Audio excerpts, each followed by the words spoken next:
कि प्रभु हे गुरुदेव, भगवान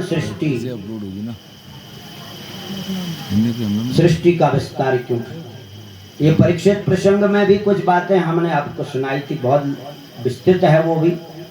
धर्म के 4 पादों की चर्चा विशेष रूप से वहाँ विस्तार करने योग्य है, लेकिन बहुत समय का अभाव होता है तो विस्तार नहीं हो पाता है। फिर भी इतना कहना चाहिए, ये कथा प्रवचन है, इसमें क्रम आवश्यक नहीं होता है। पाठ में क्रम होना चाहिए जो संस्कृत में कथा पढ़ी जाती है, और यहाँ तो कोई कथा पीछे छूट गई हो तो वो आगे सुना दी जाए, आगे छूट गई हो तो पीछे सुना दी जाए। आगे पीछे का यहाँ प्रवचन में कोई मतलब नियम नहीं है, इसलिए प्रवचन शब्द जोड़ा जाता है कथा के साथ। तो यहाँ ये बात है कि धर्म के 4 पादों की चर्चा भी हमने आपको की, उसमें दया, दान, सत्य, शौच, ये 4 पाद कहेंगे। और शौच को तप भी कहा गया, जो शास्त्रीय विधि से हम शरीर का स्नान ध्यान आदि करते हैं तो वो एक तप है। और तप जो है वो मन और तन की शुद्धि के लिए किया जाता है। सबसे पहले तो मन की शुद्धि के लिए किया जाता है, और तप करने से तन की शुद्धि भी होती है। तो तन मन की शुद्धि भी करना जरूरी है, इसलिए ये तप भी एक धर्म का एक अंग है। 4 पादों में से एक पाद है, एक पद है। दया, दान, ये 2 पद और हैं, 3 हो गए। और चौथा पद सत्य का है। वो सत्य वाला पद कभी नष्ट नहीं होता है, इसलिए कथा में ये सुनाया गया कि उस बैल का एक पैर से खड़ा था वो। उस पैर को वो कली पुरुष नष्ट नहीं कर पाया था। ये बात भी कहनी बाकी थी, लेकिन जल्दीबाजी में नहीं कहा। तो जल्दीबाजी में बहुत सारी बातें छूट जाती हैं, जो हम कहना चाहते हैं वो नहीं कह पाते हैं, और या फिर समझ लेते हैं कि फिर बाद में कभी प्रसंग में फिर चर्चा हो जाएगी। तो अब यहाँ पर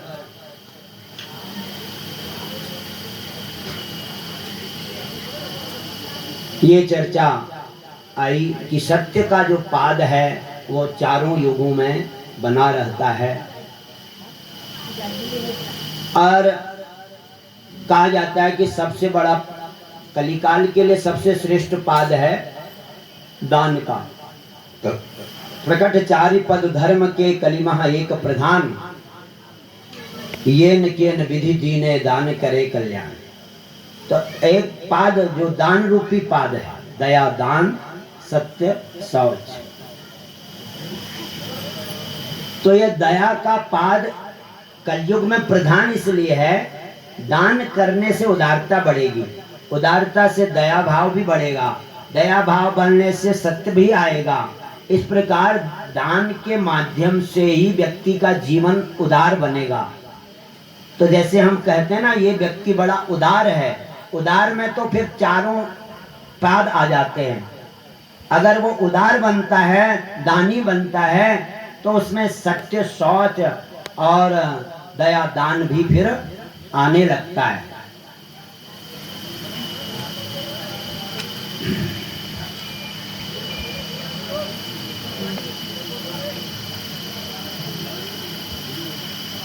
तो ये दान रूपी पाद कलयुग में प्रधान बताया गया है। ये निकेन विधि देने, मतलब कोई न कोई बहाना लेकर दान पुण्य करते रहना चाहिए। दान देने से कार्पण्य दोष मिटता है, कंजूसी का दोष अच्छा नहीं है। और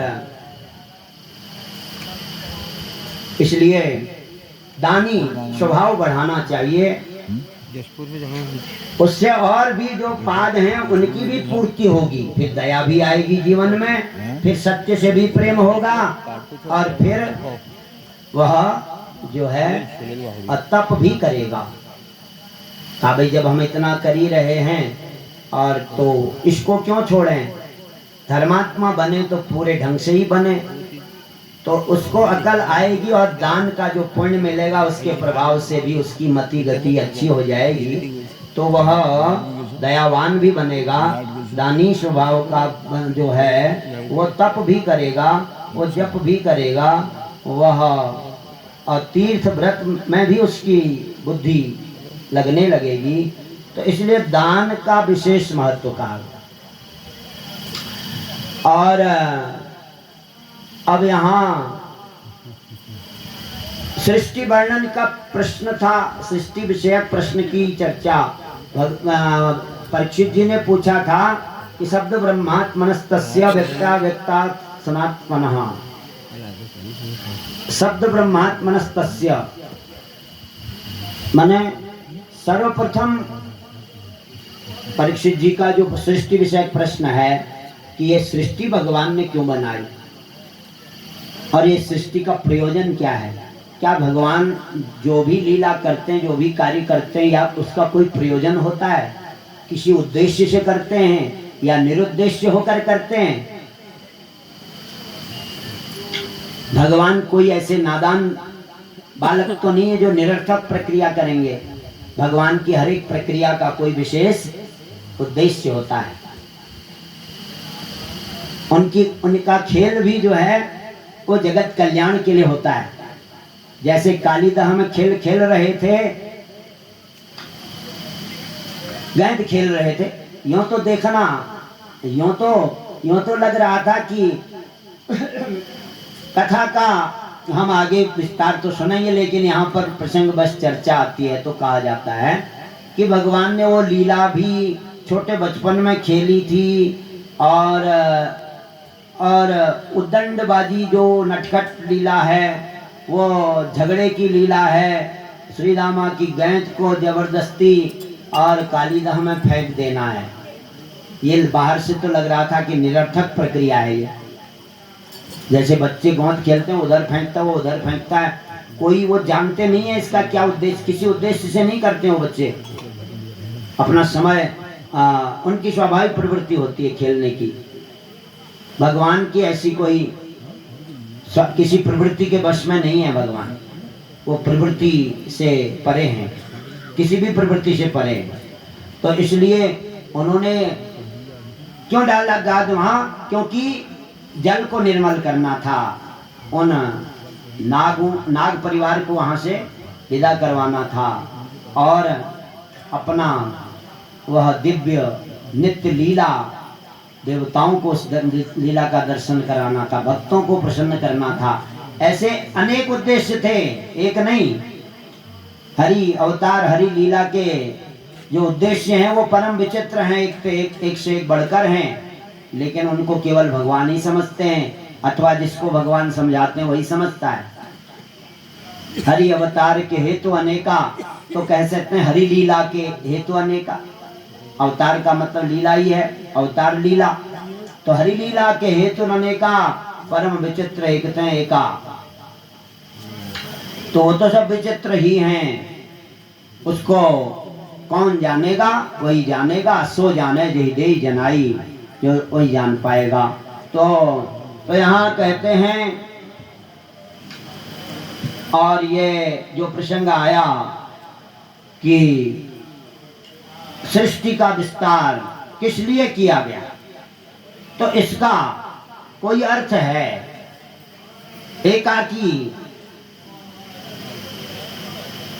एकाकी नैव रमते, एको हम बहुश्यामः प्रजायेया,